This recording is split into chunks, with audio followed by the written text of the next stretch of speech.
Ya itu saja jadi puisi. Kadang-kadang ada yang pendek. Ada ya, ada puisi saya yang sangat pendek sekali yang disukai Gus Dur. Apa tuh? Judulnya Keluhan. Oke. Isinya Tuhan, kami sangat sibuk. Itu udah gitu aja. Ya. Oh gitu aja. Satu kalimat. Maka segala milik kami kalian curi hingga secercah harapan yang tersisa pada kami. Nasihat Ramadan buat Mustafa Bisri. Mustafa, inilah bulan baik, saat baik untuk kerja bakti membersihkan hati.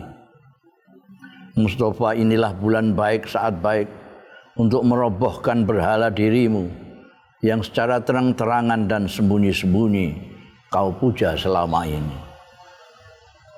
Atau akan kau lewatkan lagi kesempatan ini seperti Ramadan yang lalu.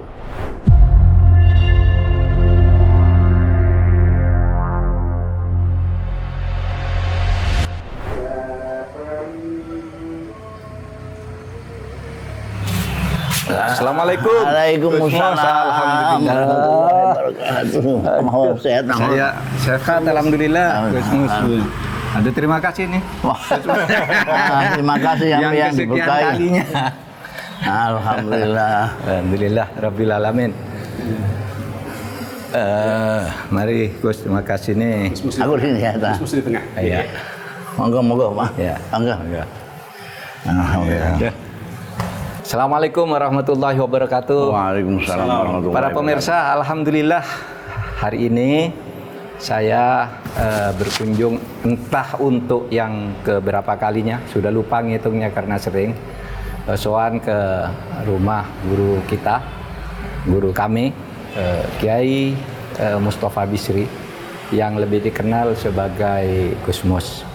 Ini adalah ruang sahabat dari Mahfud MD Official yang tampil secara rutin dengan podcast terus terang, tapi ini ada ruang sendiri namanya ruang sahabat, di mana saya atau kami bertemu sebagai sahabat. Kalau sahabat itu tidak harus diartikan sahabat yang sejajar kedudukan, tetapi dulu Nabi itu, murid-murid Nabi itu juga disebut sahabat Nabi, kan gitu. Nah, saya ini termasuk berguru dan murid dari Gus Mus dalam banyak hal, sehingga saya berjumpa hari ini dalam suasana silaturahim, apalagi ini menjelang Ramadan. Kami akan bercerita banyak hal yang mungkin bermanfaat bagi kita dan bagi Anda semua. Nah, saya seperti biasa ditemani Mas Rizal Gus Mus. Biar beliau yang memandu. Rizal Mustari namanya, orang Makassar. Ya. Kita mulai Pak Mahfud. Mulai. Makasih Mahfud. Gus Mus, Pak Yai, makasih sudah menerima kami dengan baik. Saya mohon izin untuk menyapa pemirsa dulu. Teman-teman, terima kasih sudah menyaksikan acara ini. Kami mengucapkan selamat memasuki bulan puasa, bulan Ramadan. Selamat menjalankan ibadah puasa.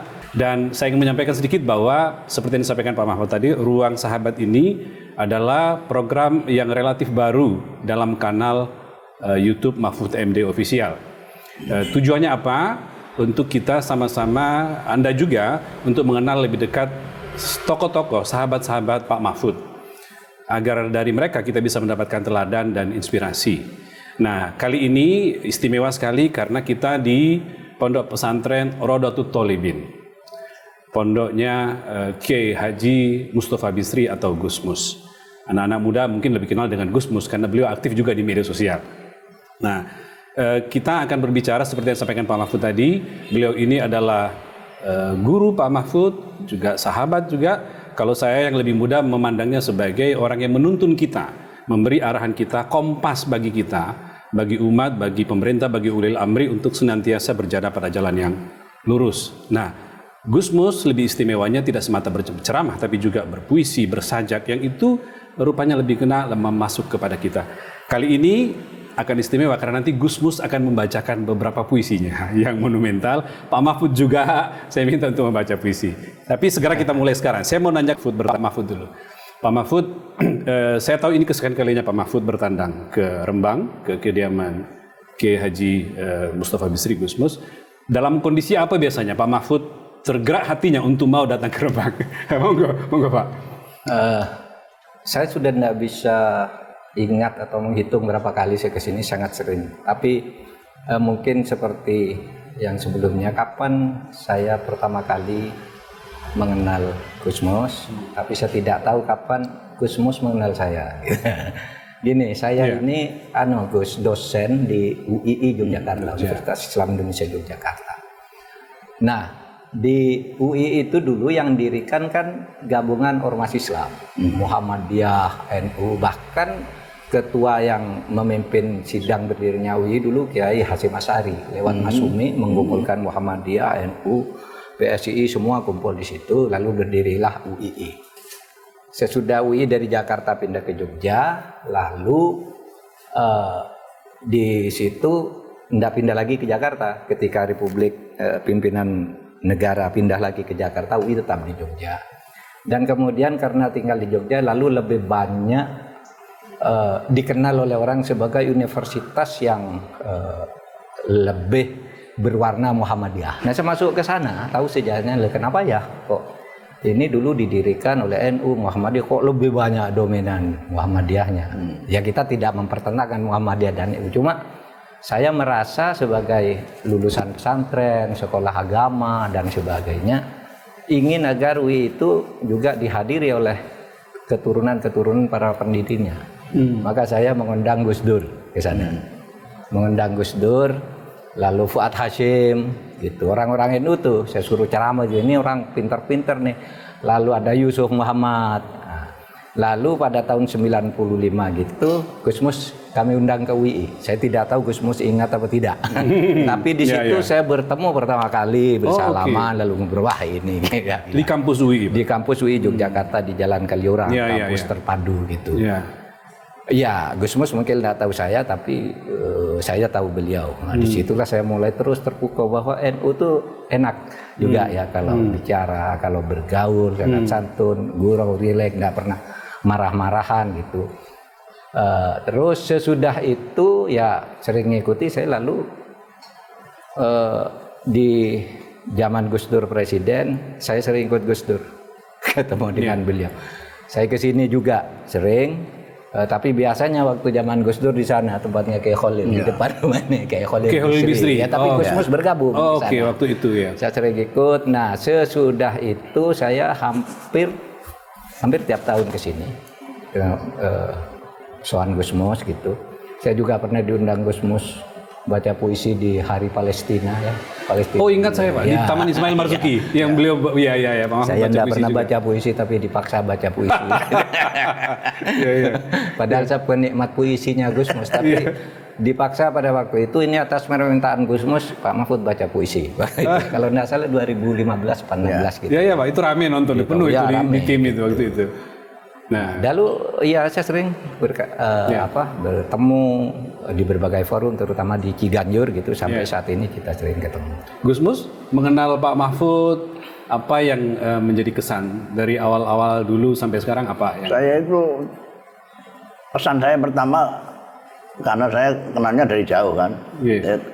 Kesan saya yang pertama ya terpengaruh pernyataannya Gus Dur. Apa itu? Apa itu? Ya, peluru tanpa kendali. Itu ngetop itu. Peluru tak terkendali. Peluru tak terkendali. Jadi saya lalu entah terpengaruh itu atau karena saya sering membaca tentang beliau. Jadi saya lihat ini Pak Mahfud ini lurus gitu. Jadi kayak peluru. Kalau orang Jawa bilang orang wedi abang ireng, pokoknya kalau benar meluncur aja. Jalan aja. Iya. Itu kesan Gus Mus yang paling kental ya. Kemudian sering ketemuan. Iya. Ternyata ya biasa saja, tidak terlalu seperti peluru kendali. Nggak ngeri-ngeri amat pelurunya gitu ya. Ternyata kalem-kalem saja. Pak Mahfud itu saya ingat jadi waktu, kalau nggak salah terakhir ke sini itu pada November 2023 Pak ya, menjelang Pilpres waktu itu Pak Mahfud ya? Enggak, sebelum itu. Sebelum itu justru? Karena November... Nggak, terakhir kesininya? Iya, November 23 itu kan saya sudah Cawapres. Sehingga saya tidak berkunjung ke mana-mana. Sebelum itu justru ya? Hari Raya sebelum pencalonan Pilpres. Hari Rayanya itu kan April. Saya kira-kira awal Mei ke sini. Awal Mei ke sini. Oktober saya sudah terakhir kalinya jadi saya... Nah, yang saya tidak ingat ke pesantren. Bapak itu setelah selesai diwawancara wartawan atau Bapak posting di Instagram atau di ini ya, di X Bapak ya, bahwa selesai berjumpa dengan Gus Mus itu selelah apapun jasmani dan rohani kita, itu saya merasa jadi segar dan jadi lebih ringan lagi gitu ya. Menurut Pak Mahfud di postingan itu saya baca, saya ingat Pak, ketemu Gus Mus itu orangnya lembut, menyenangkan, suka humor, jadi kita tuh jadi rasa fresh. Sehingga kesimpulan saya, ini tempat healingnya Pak Mahfud itu tuh ke Rembang, ke tempat Gus Dur. Diceritakan dong Pak. Iya memang begitu. Saya sering sekali ke sini, makanya saya bilang tidak terhitung. Karena kalau ketemu Gus Mus tuh nasihatnya itu langsung meresap di hati, karena apa yang beliau nasihatkan tuh yang beliau lakukan, gitu. Sehingga saya merasa sejuk dan kan tidak pernah ngomongnya tidak pernah menghentak-hentak gitu, halus pelan, sehingga nah inilah. Tapi mengena gitu ya? Mengena. Saya tuh ingat ketika Gus Mus dalam sebuah kesempatan, kalau nggak salah di Haul Gus Dur yang ke-10 di Ciganjur Pak Mahfud. Pak Mahfud waktu itu Menko Polhukam. Bapak bagian orang yang duduk di situ, lalu beliau Pak Kiai ceramalah gitu ya sambutan. Ada nasihat dari Pak Kiai mengatakan bahwa jabatan itu bisa merusak orang, karena itu hati-hatilah gitu. Dan Pak Kiai mengatakan, saya termasuk orang yang sedih kalau Kiai itu jadi pejabat, karena seperti Gus Dur kata Pak Kiai, api-api kok jadi presiden gitu loh. Jadi itu apa maknanya? Apa pesan yang ingin disampaikan? Itu awalnya yang penting. Saya bilang pada awal ini ada orang yang tampilannya menutupi hakikatnya. Jadi karakternya. Pak Mahfud ini sebetulnya kiai, tapi tertutupi dengan kepejabatannya. Jadi orang hanya mengenal beliau pejabat, betul, tapi tidak mengenal kiainya. Iya. Seperti saya itu sebetulnya sastrawan, tapi ketutupan kiai saya. Jadi saya nggak kenal. Jadi Pak Mahfud itu kiai, tapi nggak ada yang tahu kalau kiai karena ketutupan itu. Apa yang dilihat oleh Mbah Hamid Pasuruan itu semua orang mengatakan itu wali. Padahal sejak di Pondok Termas beliau itu terkenalnya sebagai adib, sang sastrawan. Beliau punya antologi puisi. Tapi karena ketutupan kewaliannya, orang hanya mengenal Ki Hamid sebagai wali. Padahal aslinya sastrawan besar gitu ya. Kebalikan saya lah, saya sebetulnya wali ketutupan sastranya. Jadi itu kira-kira intinya ya. Itu lebih lengkapnya begitu ya Gus. Karena yang saya baca tuh hanya itu yang ditulis oleh media, ternyata begitu konteksnya ya. Dan itu kan saya kan sambutan untuk orang banyak. Ini hanya sebagai pancadan, nggak tahu pancadan bahasa Jawa. Apa tuh? Batu loncat. Untuk masuk ke substansi ya. Untuk nasihati yang jadi pejabat gitu loh.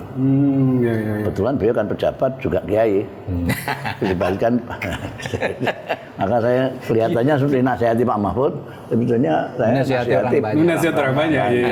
Jadi kiai yang tertutup oleh pejabatnya gitu ya. Kalau saya jadi kiai lalu jadi pejabat, terus hilang kiainya kan payah itu. Iya. Rugi ya. Rugi. Tapi ya Gus, saya berusaha untuk tetap kiai itu hakikatnya kan memberi contoh, memberi nasihat. Selama jabatan sih alhamdulillah saya berusaha untuk berusaha ya, saya berhasil atau tidak untuk menjadi contoh, untuk konsisten, dan biasanya mengintegrasikan kebijakan dan pengarahan itu kan dengan dalil-dalil kiai. Dalil-dalil agama, karena saya punya ya sedikit bekal lah ketika di pesantren. Saya pidato dimanapun ya saya pakai ayat gitu, meskipun di situ ada orang asing, bicara hukum, bicara politik itu kan ada ayat-ayatnya ya.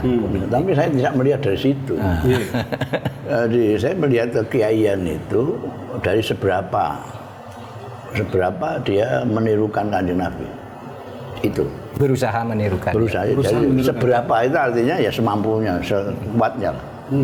Ada orang yang kita panggil kiai misalnya, dia sama sekali tidak berusaha untuk, kalau mulutnya mulia sekali menirukan Kanjeng Nabi segala macam, tapi perilakunya ini yang tidak menggambarkan Kanjeng Nabi. Nah, Kanjeng Nabi itu sangat mudah ditiru oleh umatnya karena beliau pernah jadi apa-apa. Mulai dari angon wedhus itu apa? Penggembala sampai kepala negara, panglima perang, semua sudah pernah. Jadi suami yang bagus, jadi pedagang yang tetangga yang bagus, pedagang yang bagus, jadi semuanya ada. Tinggal kita jadi apa? Kira kita jadi pejabat, kita niru ketika Kanjeng Nabi jadi pejabat. Pejabat itu tidak usah macam-macam, banyak wiridan, tidak apa-apa. Dia adil sudah. Surga. Adil ya. Adil itu. Pedagang tidak usah macam-macam, tidak usah wiridan banyak-banyak, jujur sudah. Jadi itu ada berbagai cara untuk mengikuti Kanjeng Nabi sesuai aja dengan kita sedang jadi apa. Jadi orang awam ya milih aja, enak. Iya, penting. Ya kan sebenarnya saya tuh mau cukup menjadi dosen. Ya berusaha menyebarkan ilmu, terus agama gitu, dakwah gitu ya. Tapi tiba-tiba oleh Gus yang lain namanya Gus Dur dipanggil suruh jadi menteri. Nah sejak itu saya terus berkecimpung. Tapi ya nilai-nilai kepesantrenan insya Allah terus kita bawa. Pak Mahfud, Gus Mus, kita akan mulai dialog ini agak fokus ke beberapa topik, terutama 4 topik ini yang kita coba pilih. Yang satu ini, Gus, umat dan bulan suci. Karena ini bulan Ramadan, kita akan bahas ini. Lalu penulis produktif, dua-duanya ini Pak Mahfud maupun Gus Mus itu penyampai, ya dai yang baik lah, penyampai kebenaran yang produktif. Lalu ada rasa kerajaan, ini saya ngambil dari puisinya Gus Mus. Ini kita bahas sedikit nanti nih. Lalu ingat saya itu, Republik Rasa Kerajaan. Republik Rasa Kerajaan Mahfud, itu monumental Pak. Jadi perlu Gus Mus menjelaskan ke kita. Lalu ini Indonesia Terang. Kalau sekarang lagi rame-rame Indonesia Gelap, coba kita lihat dari sisi ini, nanti kita lihat Pak Mahfud. Ya, jadi itu kira-kira Gus yang akan kita. Saya mulai dengan yang topik pertama ya Gus ya.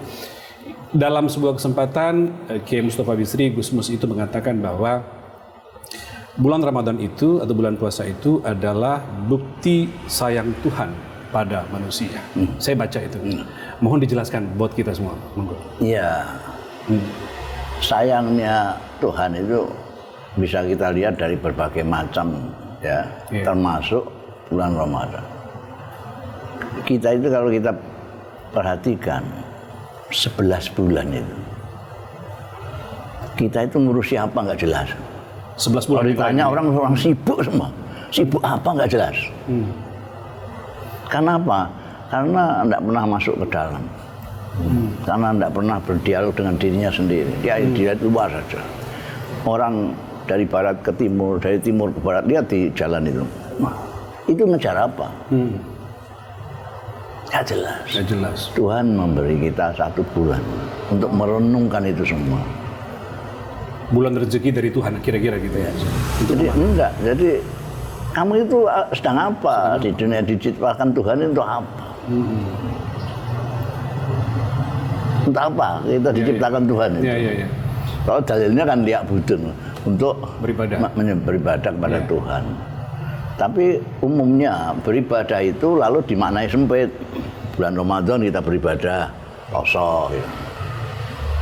Kalau Jumat di masjid, gitu. Padahal beribadah itu ya mengabdi Allah itu dalam kehidupan seluruhnya.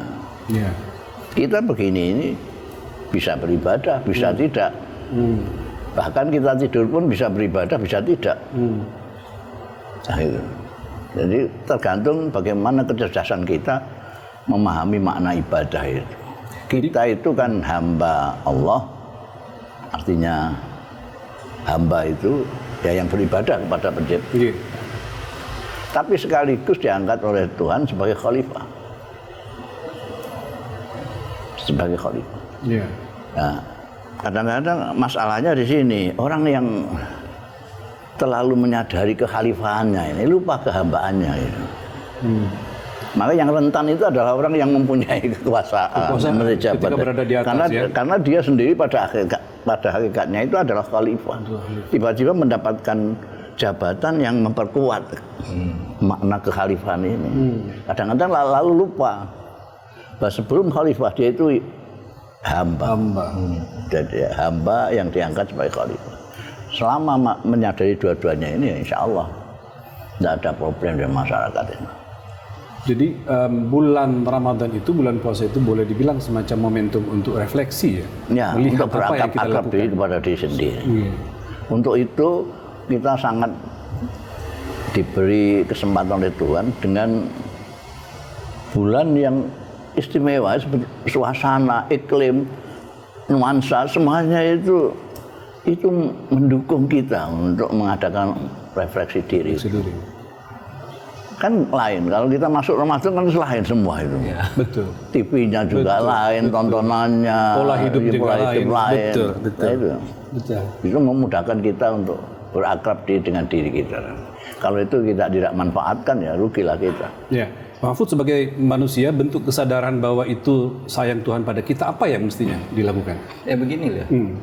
Kalau saya nih ya, bulan Ramadan itu seperti banyak dikatakan para ulama, ceramah-ceramah itu ya seperti kalau mobil itu cuci mesin, membangun kekuatan baru. Tetapi sebenarnya bulan Ramadan itu Tuhan kita itu sama. Bulan Ramadan atau tidak bulan Ramadan kan Tuhan yang kita sembah sama. Kenapa kok berbeda di bulan Ramadan? Ya logikanya gitu. Apanya berbeda? Kenapa? Sama dengan orang kalau ke Mekah gitu ya, orang ke Mekah gitu. Lalu jangan marah-marah loh, ini di Mekah. Tuhan kita di Mekah dan di Indonesia kan sama. Gitu. Sehingga bagi saya orang pergi ke Mekah secara kejiwaan Ramadan itu ya untuk memperbaiki mesin-mesin kita dan supaya diingat bahwa puasa itu menurut saya adalah bagian dari rukun Islam.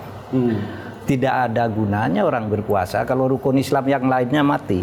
Misalnya, wah saya berpuasa nih biar bertakwa. Gitu. Kalau sholatnya tidak benar, tidak ada gunanya juga. Mungkin puasanya sah tapi tidak. Saya berpuasa nih gitu, tetapi tidak mau bayar zakat. Saya lebih enak puasa, tidak usah bayar gitu. Padahal dia wajib membayar zakat. Puasanya ya sia-sia gitu. Sehingga bagi saya puasa itu membangun kesadaran dalam satu mosaik kesatuan. Arkanul Islam ala khomsin. Rukun Islam itu 5. 5 itu merupakan satu kesatuan, itulah orang Islam menurut saya yang benar.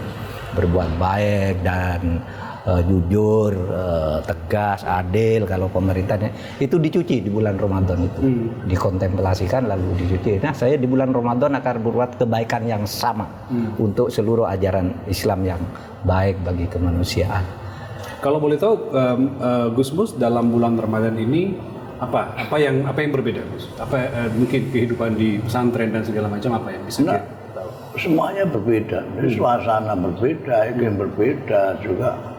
Di pondok sendiri itu ada pengajian-pengajian yang beda dengan pengajian-pengajian pada bulan-bulan yang belum.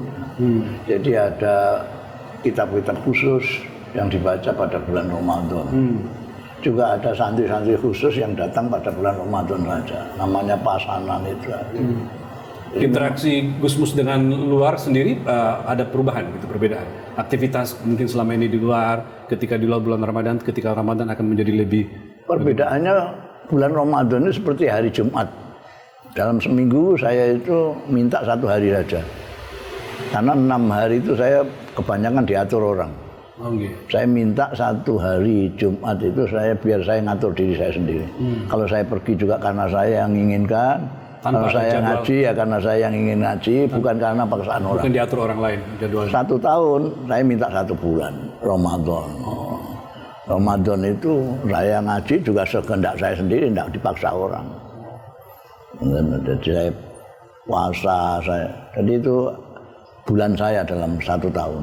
Seperti Jumat hari saya pada waktu 1 minggu.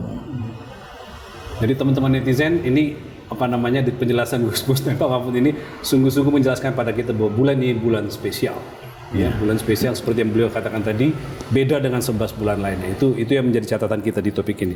Saya lanjut ke topik kedua, Gus ya. Penulis produktif. Ya, jadi penulis di sini saya melihat Gus Mus maupun Pak Mahfud itu produktif dalam arti tidak hanya menulis harfiah, tetapi juga menyampaikan kebenaran, menyampaikan peringatan, kadang-kadang menyampaikan masukan dan koreksi. Nah, apa yang mendasari itu? Saya ke Pak Mahfud dulu. Apa Pak yang mendasari itu? Pak Mahfud selalu menyampaikan, mengoreksi dan segala macam, tidak takut dengan yang lain, selalu merasa yakin yang tadi Gus Mus mengatakan, selalu menyampaikan. Kalau dasar akidahnya, saya menyampaikan kebenaran. Jadi bukan hanya amar ma'ruf tapi juga nahi mungkar. Qulil haq walau kana murra, katakan yang benar itu meskipun mungkin sakit, menyakitimu, berakibat buruk bagimu, kalau benar ya katakan. Nah, terkadang di pikiran saya tuh banyak orang sayap dari amar ma'ruf ini kan ada satunya nahi mungkarnya. Kadang-kala nahi mungkarnya agak direm, tapi amar ma'rufnya itu yang disebut mau'idhah hasanah misalnya, itu biasanya amar ma'ruf. Meskipun sebenarnya sama sih dalam amar ma'ruf dan nahi mungkar dan seterusnya. Dan saya memilih jalur apa yang pernah saya pelajari, orang itu yang bagus di dalam berkomunikasi itu orang yang dalam ilmu balaghah itu disebut fasihul kalam wa fasihul kolam. Apa itu? Kalau berbicara bagus, fasih, lancar, teratur, terjaga, terukur. Wa fasihul kolam, nulis juga bagus. Banyak orang bisa nulis tapi tidak bisa bicara gitu. Banyak orang bisa bicara tapi suruh nulis tidak bisa sama sekali. Nah, saya akan berusaha nih. Saya mungkin bukan itu, tetapi saya berusaha itu. Saya melihat Gus Mus ini adalah fasihul kalam. Kalau bicara enak, didengarkan enak, sejuk, enggak melelahkan gitu, dengarkan terus. Kolam juga bagus. Kalam, Kak. Tulisannya. Iya. Itu bagus kan baca puisi-puisinya, kumpulan puisi. Enggak menjenuhkan gitu, enak gitu, dan kayaknya enggak mengandung kemarahan tapi mengandung kelembuhan. Mungkin yang agak berbeda, saya dengan Gus Mus, saya lebih banyak memilih jalur yang agak keras, tap gitu. Sehingga banyak orang yang bertanya, Pak Mahfud, katanya Anda orang NU, kenapa kok tidak niru Gus Mus? Tidak pernah dikritik orang, juga hanya senyum-senyum, tidak membela diri, tidak apa gitu kan. Kalau di medsos itu begini, saya bilang, kami sama Gus Mus sama aja meniru Nabi, kan Nabi banyak tadi pengalamannya. Ada kalanya keras, atau sahabat Nabi itu kan ada yang keras sekali seperti Umar bin Khattab kan, bahkan dia bayar zakat aja ditunjukkan ke orang agar orang lain itu. Tapi beda dengan Abu Bakar kan. Abu Bakar lembut, halus, kalau sedekah diam-diam gitu kan. Enggak pernah marahi orang, nasihatnya lembut. Nah, itu jalan Gus Mus. Yang mirip menurut saya itu jalan Abu Bakar, jalan Utsman bin Affan kan itu. Itu sahabat Nabi juga. Abu Dzar Al-Ghifari gitu ya, yang hati. Nah, saya harus ada yang milih bersuara, karena kalau lembut semua padahal ada orang di sana ini enggak bisa dihalusi kan, harus ada yang keras juga. Nah, saya milih jalan itu. Menurut saya enggak ada perbedaan sih. Jalan seperti saya, Gus Mus, itu soal cara aja. Maunya kan substansinya kebenaran, akidah. Gitu. Kebaikan bagi manusia, ya. Bagi manusia, saya tekankan manusia gitu. Bukan bagi kaum muslim, bagi manusia. Gus Mus, apa kesadaran dan energi untuk menyampaikan selalu pesan-pesan dan kebenaran itu apa yang mendasari selama ini? Apa yang membuat itu selalu konsisten menyampaikan, mengingatkan dan segala macam? Ya karena kita orang Islam yang menyadarkan ya Quran lah. Ud'u ila sabili rabbika, itu dakwah. Ma'mur bil ma'ruf wa nahy 'anil munkar. Itu ya ada dua hal yang sering dikacaukan. Ada satu dakwah, ada amar ma'ruf nahi mungkar. Dakwah itu mempunyai nuansa merayu, membujuk. Makanya ud'u ila sabili rabbika bil hikmah wal mau'izatil hasanah. Kalau perlu berdebat bajadilhum billati ahsan. Kita harus lebih bagus dari orang yang mendebat kita. Tapi kalau amar ma'ruf enggak pakai, amar itu perintah kok. Gambarannya yang itu di terminal. Ya. Itu kalau kita mau belajar kepada calo di terminal. Calo itu dakwah kepada orang-orang di sana untuk naik bisnya. Itu tidak digelandang, tidak dibentak-bentak, tapi dirayu. Betul. Tapi dirayu-rayu. Ini bisnya baru, sopirnya pengalaman 30 tahun. Ada karaoke-nya, ada segala macam lah. Tapi kalau sudah naik di bis, ya enggak ada tadi. Ayo bayar begitu aja. Ayo enggak usah. Kalau berkenan saya minta untuk bayar enggak. Itu dakwah. Amar. Itu amar ya. Makanya di sana ut'u kalau Anda perhatikan. Ut'u itu kalau menurut gramatika bahasa Arab itu adalah membutuhkan maf'ul bih namanya. Penderita. Kami perhatikan yang diajak itu siapa? Ud'u ila sabili rabbika yang diajak, maf'ul bihnya apa? Tidak ada. Makanya terjemahan Kementerian Agama itu dikasih kurung. Ajaklah dalam kurung manusia. Ke jalan. Itu karena saking hati-hatinya tim penerjemah aja. Betulnya enggak perlu Quran kalau dikasih kurung-kurung. Oh, itu gitu ya. Ya seuzonnya karena mereka tidak mendalami sastra ya. Itu Quran itu ada sastranya. Kalau tidak membutuhkan maf'ul bih, enggak perlu maf'ul bih. Itu dalam baitnya Alfiyah itu ada bahasfu ma yu'lamu jaizun. Sesuatu yang sudah bisa diketahui tanpa menyebut, enggak perlu disebut. Utu ila sabili rabbika kemana? Siapa yang diundang? Yang diajak siapa? Ya yang belum ke jalan Tuhan. Utu ila sabili rabbika. Ajaklah naik bis. Siapa? Ya yang belum naik bis. Masa sudah dinaik bis disuruh naik bis? Enggak mungkin. Nah, artinya apa? Jadi ada dakwah, ada amar ma'ruf. Kalau sudah di atas bis itu amar ma'ruf nahi mungkar. Kalau masih di bawah itu dakwah. Kita kan campur aduk. Itu. Ya. Apa yang disampaikan Gus Mus itu rata-rata kan umumnya selain ceramah-ceramah juga puisi dan sajak, Gus. Apa yang terasa lebih bagi publik terasa lebih bisa menerima karena lebih mengena tanpa merasa dihardik, tanpa merasa apa Gus? Apa kiat-kiat bisa melahirkan kalimat-kalimat dan sapaan yang enak begitu tuh? Saya orang pesantren. Di pesantren tanya kan Pak Mahfud yang sudah di pesantren. Di pesantren itu bukan hanya diajarin gramatika, juga nahwu saraf saja, tapi juga diajari balaghah, badi', bayan. Ini ilmu sastra. Ya. Tapi umumnya kiai-kiai itu digunakan untuk mengapresiasi Al-Qur'an yang sangat tinggi derajat kesusastraannya, betul. Banyak itu. Saya tidak hanya untuk pakai itu, tapi juga saya pakai bikin sendiri itu. Karena ini alat yang bebas nilai, bisa untuk memahami sastranya Al-Quran, tapi untuk kita bikin sendiri kan bisa. Kiai itu bisa. Makanya sebetulnya Anda kalau teliti, banyak kiai itu punya tulisan. Hadratus Syekh Hasyim Asy'ari itu punya antologi puisi, tapi pakai bahasa Arab. Kiai Hamid Pasuruan yang terkenal wali itu dia punya antologi puisi bikin beliau. Dan banyak lagi Kiai Ali Maksum punya puisi-puisi dalam bahasa Jawa. Dan apa yang dikuasai kiai itu kalau dia menguasai lebih bahasa Arab dia bikin bahasa Arab.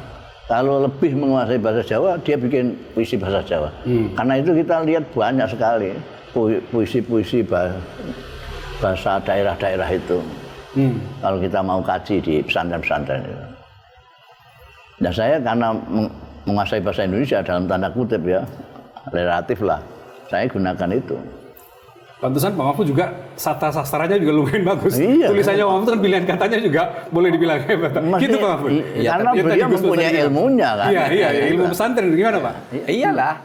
Sama nulis itu harus yang kan ada pedoman-pedoman menulis juga ya, substansinya apa, cara mengekspresikan bagaimana kalimat, kalau kita sedang marah seperti apa, kalau kita merayu seperti apa, itu kan ada ilmunya sendiri, cara menulis. Dan itu saya latihan betul untuk bisa sampai ke situ. Kan biasanya ya Kak, saya tidak pernah bahkan menulis puisi. Tetapi tulisan-tulisan saya Pak Mahfud kan kolom-kolomnya itu ya masuk sampai kadang-kadang ada kata yang jarang dipakai tapi itu maknanya bagus gitu. Ukurannya kan orang menulis bagus itu kalau saat itu ya, di saat-saat saya belajar itu bisa masuk di Kompas, di Prisma dan saya dosen muda udah masuk di Kompas dengan mudah gitu karena latihan sebenarnya. Ya karena kesadaran akan itu. Ada harus bicara bagus, harus nulis bagus. Itulah cara orang berdakwah gitu. Dan itu sebabnya lalu saya merasa ini Gusmus, saya mengidentifikasi Gusmus ini bisa kayak gini, saya akan meniru gitu kan. Nulis ya bagus dan terukur, enggak sampai dituntut orang ya. Sembarangan kan banyak orang nulis, ngambil punya orang, enggak nyebut sumbernya atau maki-maki orang, enggak ada datanya, itu kan bahaya sekali. Kalau puisi-puisinya Gusmus di mata Pak Mahfud ya, kan pilihan-pilihan diksinya tuh enak gitu ya, dan mengena. Pandangan Pak Mahfud gimana dengan puisi-puisi yang Gusmus selama ini? Apa yang Pak Mahfud nilai dari puisi-puisi Gusmus yang bisa didapat? Iya, isinya sangat dalam, seruan, menyentuh hati juga gitu. Kadang-kala menyindir kita berbagai gitu kan, seperti hahaha apa itu kan, negeri hai dan sebagainya. Iya, saya suka itu mengikuti membaca. Dan tentu bukan hanya puisi-puisinya kan, tulisan-tulisan juga banyak. Gusmus ditulis orang juga banyak gitu. Saya ikuti sebagai saya ingin meniru, ingin mengambil hal-hal yang bisa saya pelajari dari situ. Saya dengar Pak Mahfud suka puisinya Gusmus, salah satunya itu Gelombang Gelap. Apa Pak? Apa makna yang Bapak dapatkan dari Gelombang Gelap? Saya mau minta nanti Pak Mahfud untuk bacakan puisi itu. Sebenarnya sih ya boleh Gelombang Gelap ya. Nanti saya bacakan. Sebenarnya sih saya lebih suka lebih banyak sangat menggemari puisinya Gusmus itu yang rasanya baru kemarin. Rasanya baru kemarin itu peringatan kemerdekaan Indonesia ke-70 ya Gusmus tahun 95. Jadi gitu. Rasanya baru kemarin Bung Karno dan Bung Hatta atas nama kita menyiarkan kemerdekaan kita dengan saksama, menyiarkan dengan saksama kemerdekaan kita ke permukaan dunia atau ke atas dunia. Nah itu saya ikuti karena itu setiap tahun diupdate sama Gusmus, itu menggambarkan dengan halus kebanggaan atas Indonesia tapi juga kritik atas perkembangan setiap tahunnya ditulis ditambahkan oleh Gusmus. Sehingga selalu mengatakan kok ini masih kemarin, masih dekat dengan kondisi sekarang gitu. Betul. Banyak lah yang saya ikuti, saya baca, saya dengar gitu. Coba seperti Gelombang mana tadi? Saya udah print Gelombang. Gus minta izin ya Gus dibacakan puisinya Pak Mahfud. Nanti Gus kita minta. Tidak melanggar hak kalau saya baca kan katanya harus beliau ada di sini, harus minta izin. Iya kita dengarkan. Yang baca puisi saya yang mendapat honor itu hanya Taufik Ismail yang bagi sama saya. Oh gitu ya. Sebagai penghak cipta. Lainnya asal baca aja. Oh gitu. Taufik Ismail itu sangat. Taufik Ismail. Iya. Ini ya. Netizen kita dengarkan ya, Pak Mahfud bacakan puisinya. Salah satu puisi tersornya Gusmus ya. Gelombang gelap. Gelombang gelap menyapu negeriku, memedihkan mata dan hatiku. Siapa kalian menggiring gelap atas panorama bumiku yang elok mengerlap? Kenikmatan apa yang kalian cari? Maka segala milik kami kalian curi hingga secercah harapan yang tersisa pada kami. Saya mau tepuk tangan. Luar biasa. Ini Gusmus yang buat karya. Bukan puisinya tapi yang bacanya. Saya sekarang sama yang menulis karya besar, salah satu karya aja Gusmus. Apa proses kreatif Gus? Kalau boleh kita tahu ya, karena ini maknanya dalam sekali, sehingga muncul diksi dan kalimat seperti ini, sekuat ini. Ya saya kan pengangguran. Pengangguran itu banyak merenung gitu ya. Jadi kalau saya jalan kemana-mana, saya dulu sebelum ada HP segala macam, dulu saya selalu bawa notis kecil. Notis kecil. Jadi kalau tersirat di dalam perjalanan itu sesuatu siratan itu saya tulis. Nanti kalau pulang bisa saya jabarkan lebih panjang, saya jabarkan menjadi puisi. Tapi ada kalanya diapa-apakan tidak bisa ya, cuma itu saya mantep ini saja sudah puisi itu. Oh, oke. Ya itu saja jadi puisi. Kadang-kadang yang pendek. Ada ya, ada puisi saya yang sangat pendek sekali. Yang disukai Gus Dur. Apa tuh? Judulnya Keluhan. Oke. Isinya Tuhan, kami sangat sibuk. Udah gitu aja. Oh gitu aja, satu kalimat. Gus Dur suka itu? Iya.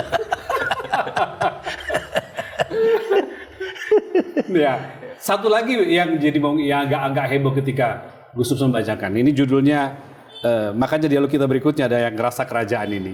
Jadi di puisi itu kalau nggak salah judulnya Zaman Kemajuan, ya.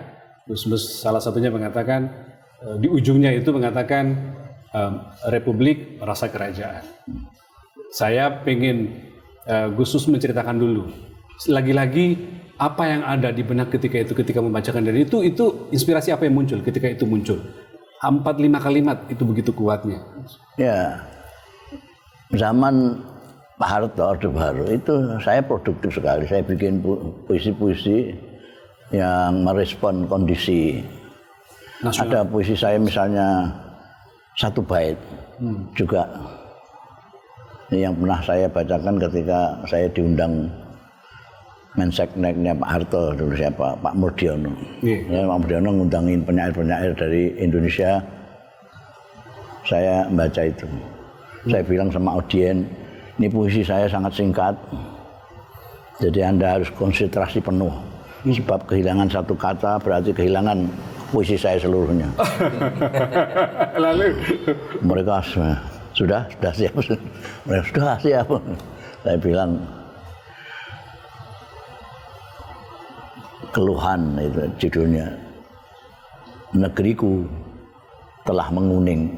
Assalamualaikum warahmatullahi wabarakatuh. Benar-benar lewat dikit lewat itu musinya. Apa nama Pak Murdiono begini. Saya begini. Waktu Golkar lagi berjaya-jayanya waktu itu ya. Karena saya datang ke Sumeneb waktu itu. Itu semua rumah sampai warung-warung itu kuning semua. Kuningisasi waktu itu, Gus. Nah, itu lalu terus saya tulis itu. Ingat. Negeriku telah menguning. Tapi saya jabarkan lebih panjang nggak bisa. Ya itu saja sudah satu. Jadi, nah puisi seperti itu juga zaman Pak Harto juga itu yang Zaman Kemajuan. Iya, Zaman Kemajuan. Dan itu PWI Jawa Tengah mengadakan baca puisi yang baca macam-macam itu, ada ketua DPRD, ada pejabat-pejabat. Waktu saya baca puisi itu, ketua panitia ini dipanggil ke Kodam. Oh gitu. Itu ceritanya sesudah zaman reformasi baru cerita. Karena dia nggak enak sama saya. Oh baru. Dulu saya sebetulnya berapa tahun kemudian baru disitu ke Iya. Tidak zaman reformasi. Dulu nggak ngomong dia. Nah ini sebetulnya saya dipanggil sama Kodam. Saya bilang itu puisinya Gusmus, yang baca juga Gusmus. Ya tapi kamu yang ketua panitia. Saya nginap sampai di Kodam. Kasihan. Nah, itu kan suasana pada waktu itu kan. Yeah. Kalau dilihat puisi-puisi saya yang itu pada zaman itu isinya kritik sosial semua banyak kan. Iya. Tapi karena saya menggunakan bahasa-bahasa yang humoris gitu ya. Jadi orang nggak begitu Pernah ada Martin, kenal ya Martin Forsbenisen. Betul. Ya kawannya Amerika bilang sama Martin, ini sampean bilang katanya kiai-kiai itu apa kawannya rakyat segala macam. Ini ada kondisi yang seperti Orde Baru itu nggak ada kiai yang ngomong gitu. Terus ditunjukkan puisi balsam saya itu. Loh ini kiai betul, iya. Terus coba aku ajak ke sana, terus diajak ke sini sama Martin. Saya tanyanya kepada saya, sampean bikin puisi begini tidak berhubungan dengan yang berwenang. Saya bilang, yang berwenang tidak pernah baca puisi. Iya ketawa. Ketawa dia. Orang Amerika ini ketawa. Iya. Tidak pernah baca puisi. Baca puisi saya ditangkap terus. Khairul Najib itu pernah baca puisi saya. Padahal puisi itu puisi doa. Ditangkap, didudunkan sama tentara. Cak Nun. Iya, Cak Nun teriak-teriak. Ini ada negara apa ya? Ndomo dilarang itu. Tapi ketika kondisi sekarang Gus baca puisi itu relatif lebih aman ya dibandingkan yang dulu. Wah sekarang ini bebas sekali. Ya. Mencaci maki menteri aja saya enaknya. Apalagi di medsos ya. Tapi substansinya yang Republik itu. Republik Rasa Kerajaan itu memang saya kira relevan dengan perkembangan politik setiap saat. Karena terkadang kekuasaan itu melupakan kenyataan bahwa negara ini milik rakyat, ya, diatur oleh rakyat, dikendalikan oleh rakyat, dan pemerintah tinggal ikut. Nah terkadang kan berbalik sekarang, polisinya negara dulu gitu, semua harus ikut, salah sedikit ditangkapi gitu, atau meskipun tidak ditangkapi kayak zaman Orde Baru diisolasi dan sebagainya, di blackmail, blacklist, ikut proyek ini ndak boleh kan itu sudah dia republik, tapi caranya tidak kerajaan, harus ikut pemerintah, harus ikut yang berkuasa. Rakyat tidak boleh ikut-ikut ngomong, kamu nikmati aja hasilnya. Nah itu Republik Rasa Kerajaan kayak gitu. Ya artinya konteks zaman itu tetap aja ya, ini menjadi pengingat ya. Menjadi pengingat. Periode tertentu siapapun pemerintah ini menjadi pengingat ya. Yang memunculkan ini kan mereka merasa sekarang ini seperti dulu kan gitu. Maksudnya. Betul. Puisi itu dulu. Puisi dulu. Puisi dulu itu. Sekarang kembali ke Orde Baru dimunculkan. Dibaca sekarang kontekstual banget. Gus nggak tahu menang bahwa itu beredar lagi. Kalau gitu kita pengen netizen mendengarkan Gus. Jadi Pak Mahfud ya kita minta Gus Mus ya, meskipun puisi Gus Mus saya printkan nih. Oh iya. Minta tolong dibacakan. Ada dulu tapi yang satu dulu itu. Yang zaman kemajuan Pak, kita dengarkan ya. Ya ini hanya begini saja. Ya. Zaman kemajuan. Inilah zaman kemajuan. Ada sirup, rasa jeruk dan durian. Ada keripik, rasa keju dan ikan. Ada republik, rasa kerajaan. Luar biasa. ini saya sambil membayangkan puluhan tahun lalu Pak, dan menyesuaikan kondisi sekarang kan masih masuk. Orang sudah mulai. Sekarang ini kok jadi kerajaan ya? Gitu.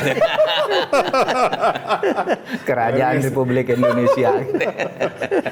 Oke, kita lanjut yang terakhir Pak, Indonesia Terang. Ke Gus Mus dulu nih. Ya, kemarin sempat saya tanyakan juga ke Pak Mahfud waktu di podcast Terus Terang. Belakangan ini kan anak-anak muda Gus, ya. Mahasiswa terutama itu menyuarakan apa yang mereka sebut sebagai keprihatinan atas bagaimana mereka memandang pemerintahan lah Pak sekarang itu, di mata mereka itu tidak cukup pro rakyat, ya, bahkan mereka kecewa dalam beberapa keputusan, sehingga gelombang demonstrasi muncul, di media sosial muncul, lahirlah hashtag Indonesia Gelap, ya. Bahkan sebelumnya ada hashtag, Gus Mus tahu karena di medsos, kabur aja dulu, gitu. Jadi kayak beruntut gitu. Nah, muncul perdebatan. Sebagian mengatakan, pemerintah mengatakan, apanya yang gelap, kau yang gelap. Ada yang mengatakan begitu. Nah, Gus Mus yang selama ini menjadi panduan kita, apa menurut Gus Mus? Yang sering orang lupa itu, kita itu negeri besar. Rakyatnya ratusan juta, 250 lebih juta. Jadi kalau ada yang bilang terang bidang gelap ya wajar saja. Ada yang abu-abu ya wajar saja. Iya, karena begitu besar. Iya, kita tergantung kita itu optimistis atau pesimistis. Iya. Kalau kita masuk mazhab yang pesimis, kita mengatakan gelap lah. Iya. Kalau kita yang mengatakan orang optimis, ya kita mengatakan terang. Kalau tidak bisa, tapi kaidah yang saya percayai itu gebiahuya, apa bahasanya gebiahuya itu? Menggeneralisir. Itu pasti keliru menurut saya. Ya. Jadi kalau di sini gelap, sini gelap, itu lalu semua gelap itu mesti keliru. Sini tenang, oh ini terang semua, juga keliru. Keliru juga. Ya, kita menggeneralisir orang Indonesia buruk semua, ya mesti salahnya. Benar semua mesti salahnya. Maka kita harus ya melihat secara objektif saja. Ya, proporsional ya bahasa. Proporsional. Yang masih gelap mana, yang terang mana. Yaitu anak muda juga banyak di Indonesia. Ya. Karena rakyatnya memang banyak, yang muda juga banyak. Yang protes seperti itu Indonesia gelap juga ada, yang bilang terang juga ada. Nah, sekarang yang penting itu pemerintahnya. Pemerintahnya bagaimana menyikapi kritik-kritik yang masuk. Yeah. Kalau kritik dianggap menyalahkan, dianggap menghina, dianggap melecehkan, itu yang tidak mempunyai pengaruh positif itu. Tapi kalau mau melihat eksistensi daripada ini adalah kritikan kepada kami, maka dia akan memperbaiki diri. Yeah. Sepahit apapun kritikan itu pasti sangat bermanfaat kalau disikapi dengan benar. Tapi kalau dianggap setiap kritik lalu dianggap menghina, melecehkan, memusuhi, itu yang kemudian tidak melahirkan apa-apa. Tidak melahirkan apa-apa ya? Iya. Direspon. Ini mestinya kalau saya boleh nasihati pemerintah ya, menerima itu sebagai kritikan yang dianggap gelap mana. Kalau perlu diajak dialog mahasiswa-mahasiswa yang kamu anggap gelap yang mana, kami perbaiki nanti supaya terang semua. Itu kalau saya. Ya, ini masukan penting dari Gus Mus. Masukannya pengangguran itu. Pak Mahfud? Ya sama, saya kan sering mengatakan kita itu jangan menjadi orang yang nihilis. Menganggap orang lain berbuat nihil, tidak ada gunanya sama sekali, iya kan? Kalau itu putus asa kita, tidak boleh juga menjadi fatalis. Saya ini udahlah, tidak bisa berbuat apa-apa, serahkan aja pada yang kuasa, yang berkuasa itu sudah sewenang-wenang, itu tidak boleh juga. Kita harus tetap. Saya sering mengutip syairnya Jalaluddin Rumi di dalam kitab Masnawi itu, yang kalau diterjemahkan begini. Jika kamu melihat sekelilingmu gelap, lihatlah dirimu. Barangkali engkaulah salah satu lilin di tengah kegelapan itu. Artinya apa? Kita harus berusaha. Jalaluddin Rumi ya? Jalaluddin Rumi. Dan sering dikutip juga oleh Mas Sukidi ya. Mas Sukidi? Iya, saya diingatkan ada syair itu oleh Mas Sukidi ketika dia nulis, oh iya ini.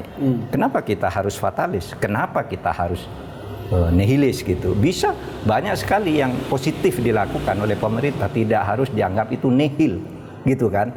Dan banyak sekali yang bisa kita lakukan, tidak boleh kita bersikap fatal. Misalnya pesimisme ekstrim tidak boleh gitu ya, skeptisisme radikal juga tidak boleh.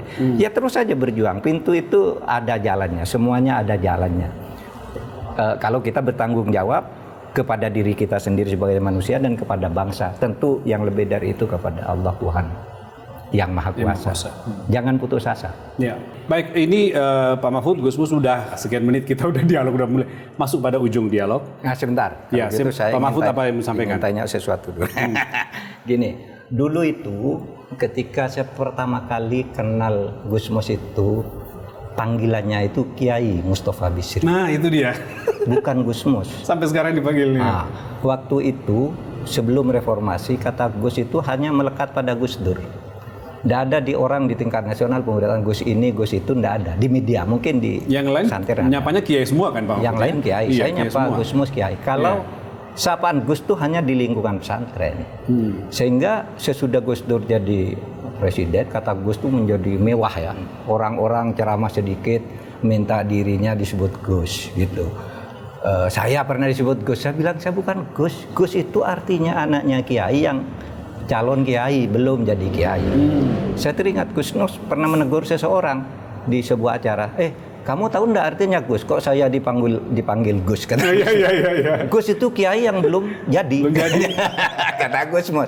Nah, sekarang Gus banyak sekali orang mengatasnamakan Gus, orang yang juga enggak pernah kenal pesantren juga ya, yang juga mungkin ngajinya juga tidak tepat. Tiba-tiba dipanggil Gus gitu ya. Minta dipanggil Gus dan sebagainya. Ada orang yang minta dipanggil Kiai Haji gitu kan, ada loh. Kalau diundang dan ditulis Kiai Hajinya dimarahi loh. Nah, untuk apa ini semua? Kiai itu dalam pengertian Gus itu calon kiai, ada anaknya di pesantren, bahkan tidak semuanya Gus ya. Kalau di Madura tuh namanya Lora. Oleh sebab itu di Kiai As'ad Syamsul Arifin putra-putranya disebut Lora Fawaid, iya kan? Lora Khalil. Karena Lora itu ya Gus, calon kiai, anaknya kiai yang dipersiapkan memimpin pesantren. Nah, kalau di sana namanya apa ya, AA gitu kan, ada Buya, macam-macam, beda sebutannya. Nah, mungkin Gus Mus bisa menjelaskan nih. Gus Mus memang tidak pernah marah. Sejak kapan dipanggil Gus padahal kiai? Ngerti ndak kamu, saya kok dipanggil Gus, kan pernah begitu tuh. Apa Gus? Jadi populernya Gus itu menurut saya itu setelah fenomena Gusmi sama Gus Dur. Gusmi. Iya, Gusmi. Jadi kalau kiai sudah aneh-aneh, itu udah Gus itu. Iya. Kalau dulu kan yang masih belum kiai, anaknya kiai belum pantas kiai, namanya Gus. Sekarang enggak, setelah ada fenomena Gusmi sama Gus Dur, kalau kiai yang sudah aneh-aneh disebut Gus juga. Jadi semua ikut-ikut. Nah, kalau yang ikut-ikutan itu ya karena nggak ngerti aja. Iya. Dulu ada anggota KPK itu Agus Miftah, Allah yarham Agus Miftah. Iya. Itu ketika diwawancarai sama wartawan, kamu wawancarai saya sudah tahu nama saya apa belum? Sudah kan, Bapak Agus Miftah. Loh ya, nggak sempurna. Bagaimana mewawancarai orang tidak sempurna? Sempurnanya bagaimana? KH Agus Miftah. Ada itu ya? Iya. Kejadian ya? Terus ditulis, kan saya baca, ketemu dia terus, kamu mondok di mana dulu? Ya di mana-mana, di Kerapiak pernah, di Situbondo pernah, di Lirboyo pernah. Nah, meskipun hanya 2-3 hari, ini pada waktu muktamar. Dia sudah almarhum ya? Sudah almarhum. Agus Miftah, iya. Zaman Gus Dur dulu kan ya Pak, iya. Agus Miftah ya. Pemilu pertama. Pemilu dulu ya, betul.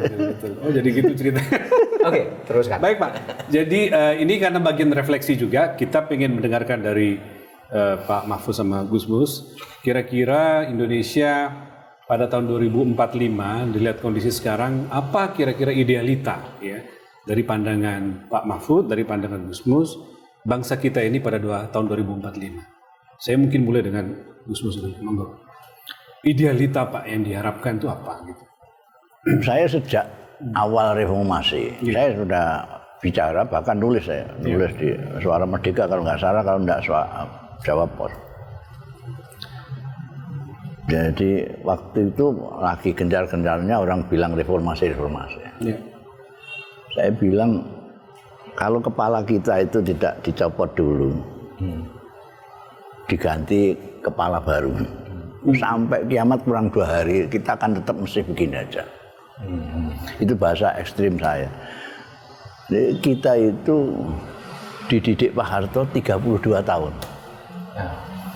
Sampai jadi sarjana S3 itu berapa tahun? Cuma berapa tahun? 32 tahun. Jadi cara pondoknya itu kita itu sudah malakah. Malakah itu sesuatu ilmu yang sudah balung sungsung. Jadi misalnya kalau orang yang sudah malakah ilmu nahwu, sorob, itu dengar ja'a Zaidan, keliru. Apa baitnya? Kenapa keliru? Apa kaidahnya? Enggak usah kaidah. Di telingaku enggak enak.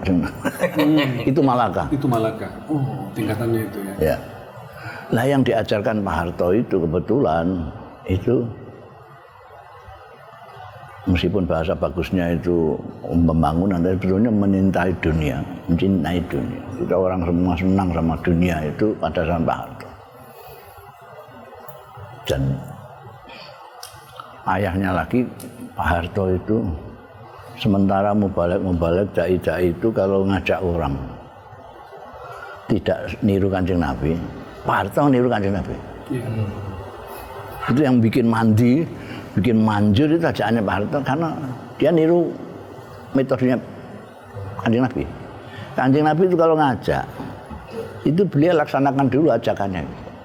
Beliau sholat, lalu ngajak solu kalama ra'aitumuni usolli salata kayak aku. Ya. Khuzu anni manasikakum. Kalau haji, ambillah cara hajiku. Itu semua enak menirunya itu karena gitu. Memuliakan istri, lihat Kanjeng Nabi. Memuliakan tetangga, lihat Kanjeng Nabi. Menghormati yang tua, menyayangi yang muda, melihat Kanjeng Nabi. Enak. Gitu ya. Nah, kebanyakan dai-dai kita yang mengaku penerus Kanjeng Nabi itu hanya mulutnya yang mulia, kebanyakan itu. Tidak dengan laku. Sementara Pak Harto yang ngajak kita kaya, dicontohi diri sendiri. Wah, jadi orang ini wah truk gitu aja. Semuanya orang. Sampai Mudin, tahu Mudin? Mudin itu Imamuddin. Imamuddin. Mudin itu aslinya Imamuddin. Imamuddin dari Mudin itu. Itu kaum kalau di kaum. Ya. Pimpinan agama ya. RT tingkat. Itu di bawah sadarnya itu. Nah, malah kan. Jadi kalau diundang orang kaya dia tahlilnya sampai 1000. Lucu. Kalau diundang orang biasa. Apa nanti nabi dunia sudah. Karena amplopnya berbeda. Sesuai dengan amplop. Ya itu refleksi dari Gus Mus. Pak Mahfud apa Pak? Ya saya normatif tentang Indonesia masa depan itu karena saya orang pemerintah, saya belajar hukum konstitusi. Indonesia masa depan itu adalah baldatun thayyibatun wa rabbun ghafur. Dalam bahasa Indonesianya Indonesia emas. Apa Indonesia emas itu? Ukurannya 5 menurut konstitusi. Dan perjuangan pergerakan kemerdekaan Indonesia telah sampailah kepada saat yang berbahagia dengan mengantarkan rakyat Indonesia ke depan pintu gerbang kemerdekaan yang ini. Indonesia emas, merdeka, bersatu, berdaulat, adil, makmur. Itulah Indonesia masa depan. Apa bisa itu? Bisa. Karena sekarang sudah dibuat peta jalannya. Tahun sekian jadi ini, tahun sekian roadmap-nya ya. Tahun sekian jadi roadmap. Sehingga di tahun 2045 itu gambarnya satu, di Indonesia tidak ada orang miskin ekstrim. Miskin ekstrim itu adalah orang yang pendapatannya sehari di bawah 1,90 dolar. Tidak akan ada orang itu. Masih ada orang miskin biasa yang pendapatannya di bawah ini, di bawah, tetapi itu hanya 2%. Atau 3% paling banyak di tahun 2045. Dan itu sudah disediakan dana dari negara untuk menolong mereka. Sehingga tidak akan ada orang kelaparan. Itu satu. Yang kedua, partisipasi pendidikan tinggi mencapai 74%. Itu sudah dihitung semua. Sehingga semua orang lulusan SMA masuk perguruan tinggi tanpa bayar. Sisanya yang taruhlah 26%, itu untuk apa? Mereka langsung diserap di lapangan kerja karena yang dibutuhkan skillnya bukan ilmu analitiknya. Nah itu tahun 2045 Indonesia akan menjadi negeri terbesar keempat di tahun 2045 itu. Kekuatan ekonomi terbesar keempat yaitu sesudah pertama pasti RRC trajektorinya, yang kedua India, yang ketiga Amerika, yang keempat Indonesia, yang kelima Jepang. Itu sudah dihitung. Indonesia nomor 4. Kalau Indonesia ini terpaksa celaka, tetap paling sedikit nomor 5. Itu hitung-hitungan yang secara ilmiah sudah dihitung sejak tahun 2010. Kemarin Pak Prabowo barusan ngomong itu lagi Pak. 2 hari yang lalu beliau menyampaikan itu. Sama ya, menyampaikan itu. Oke. Nah, ya itu yang akan terjadi. Indonesia emas baldatun thayyibatun wa rabbun ghafur. Kata wa rabbun ghafurnya itu tentu harus menjaga nilai-nilai keagamaan, karena agama itu adalah sumber spiritual negara. Agama apapun itu harus dijaga karena tidak ada agama yang jelek. Agama itu pasti mengajarkan kebaikan kepada umatnya sendiri maupun kepada manusia lain. Apa kebaikan? Ya kebaikan antar sesama manusia, sehingga kita menganggap manusia itu ya sama lah di hadapan Tuhan. Bahwa kita menyembah Tuhan yang berbeda gitu, ya urusan dia. Seperti halnya saya menyembah Tuhan saya, Allah, itu urusan saya. Ubudiyahnya sendiri, tapi ada platform mitsaqon ghalidho, itulah yang disebut hukum publik kalau di dalam hukum. Ada hukum publik yang bersama dianut oleh agama apapun. Misalnya ya hukum tata negara. Nggak ada hukum tata negara Hindu ini ya ini hukum tata negara Indonesia gitu. Mitsakon gitu kan itu. Kemudian ideologinya Pancasila gitu. Itu kan kesamaan kalimatun sawa lah kalau ini visi yang sama. Visinya sama. Sehingga yang diperjuangkan itu sama, lalu hukum publiknya sama. Hukum pemerintah daerah sama, hukum tata negaranya sama, hukum pidananya juga sama dan sebagainya. Tapi ada hukum-hukum agama yang sifatnya privat. Itu boleh dilaksanakan dan dilindungi oleh negara. Nah, sehingga tahun 2045 yang diidealkan bagi saya ya Indonesia Emas, karena saya membaca itu sebagai rencana yang resmi dari pemerintah, dan itulah nanti saatnya kita mungkin mulai memasuki apa yang disebut baldatun thayyibatun rabbun ghafur, asal keadilan hukum ditegakkan dengan benar. Yang saya rasakan sekarang Indonesia merdeka, sudah bersatu, sudah berdaulat, sudah, tapi adil belum kayaknya. Dan makmur dan belum. Makmurnya belum. Ya kalau tidak adil kapan mau makmur kan gitu kan. Negara numpuk kekayaan numpuk di sekian orang saja dan sebagainya. Tapi kita jangan putus asa. Masih ada lilin yang sekarang terpencar yang mungkin akan membawa ke Indonesia Emas. Gitu aja. Baik Mahfud, ini luar biasa. Kita mau tepuk tangan dulu kepada dua narasumber saya ini, Pak Mahfud dan Kiai Haji Mustafa Bisri. Teman-teman, kita sudah sampai di ujung, tetapi biasanya khasnya kita orang sahabat ini, Gus Mus, kita meminta kepada Pak Mahfud dan sahabatnya Pak Mahfud untuk menyebutkan 3 kata untuk masing-masing sahabat. Pak Mahfud, saya minta duluan ngomong 3 kata tentang Gus Mus. Saya tahu Pak Mahfud bisa nyebut 10 kata tentang Gus Mus, tapi saya ingin 3 saja yang kira-kira yang utama bisa menggambarkan Gus Mus. Monggo, Pak Mahfud duluan. Soleh, santun, istiqomah, dan banyak lagi. Saya tahu yang lain kan, makanya. Tapi di mata Mahfud soleh, santun, istiqomah. Ya, monggo. Soleh juga. Lulus. Istiqomah. Banyak persamaannya. Baik. Jadi saya mau mengatakan Indonesia beruntung memiliki Gus Mus dan tentu juga Pak Mahfud, karena beliau berdua meski di usia yang mungkin berbeda, itu tak henti-hentinya punya energi dan kesadaran untuk selalu menuntut menyampaikan kebenaran kepada kita semua dan mengantarkan bangsa ini pada jalan yang benar. Teman-teman semua, ini bulan puasa, bulan baik, karena itu kita meminta waktu kepada Gus Mus untuk membacakan puisinya. Ada puisi Gus Mus khusus untuk nasihat kita di bulan Ramadan. Gus Mus menyebut itu untuk dirinya sendiri, tetapi saya kira itu penting juga buat kita semua. Saya persilakan kepada Gus Mus untuk membacakan sekaligus ini closing buat kita, Gus. Monggo. Ya, ini puisi pribadi sebetulnya. Puisi pribadi, iya. Nasihat Ramadan buat Mustafa Bisri. Mustafa, inilah bulan baik, saat baik untuk kerja bakti membersihkan hati.